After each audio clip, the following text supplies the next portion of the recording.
सदगुरु के रमज को कोई समझ नहीं पाया। तुलसी जी कहते हैं जो कोई कहे संत को चीना, तुलसी हाथ कान को दीना। इतने बड़े फकीर कहते मैं रमज नहीं समझ सका। एक उदाहरण देते हैं। बेपरवाह जी परमपिता शास्त्राम जी महाराज ने जब हमें बुलाया, बात पे बात याद आ गई, तो हमने वहां बोला कि भाई हम अपने सदगुरु से बेइंतहा मोहब्बत करते हैं। जितने भी आसपास सेवादार थे, अगर परमपिता जी कल को दिन को रात कहेंगे तो आपने रात कहना है, और रात को दिन कहेंगे तो दिन कहना है, किंतु परंतु मत करना।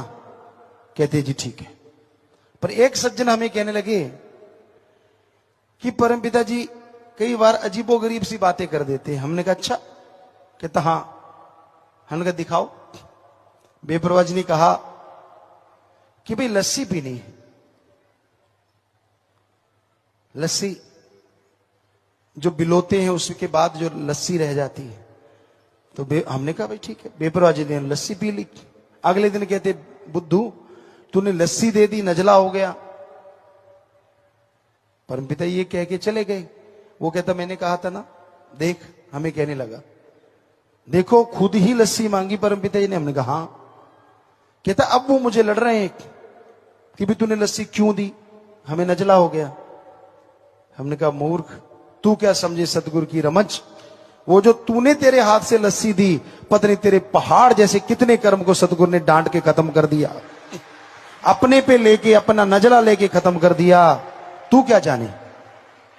और बेपरवाह जी ने ये बात सुनी, कहने लगे तेरे जैसा मुरीदी नहीं तो मिला हमें। चक्कर तो यही है जो इतनी रमज समझ सके। तू जो बोला वो सच। सो कईयों को पता ही नहीं होता, पहले तो खुद ऐसे किया था, आज ऐसे कर रहे हैं, तब तो ऐसे था, अब ऐसा है। अरे मत पड़ो अकल के फेर में। सतगुरु अपने वचन को जब चाहे बदल सकता है, भगवान भी उसको नहीं बदल सकता। ये पवित्र ग्रंथों में लिखा हुआ है कि फकीर चाहे तो बदल दे अपने वचन को।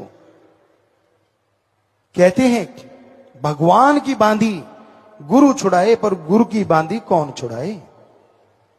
भगवान ने कुछ बांध दिया, किसी को शराफ दे दिया, तो गुरु उस बंदे के लिए प्रार्थना करेगा, मिन्नत करेगा, तो भगवान दया करके छुड़वा देगा कि चल भाई गुरु कह रहा है तो इसकी जिम्मेवारी ले रहा है, छोड़ देता हूं। पर अगर गुरु ही बांध दे तो भगवान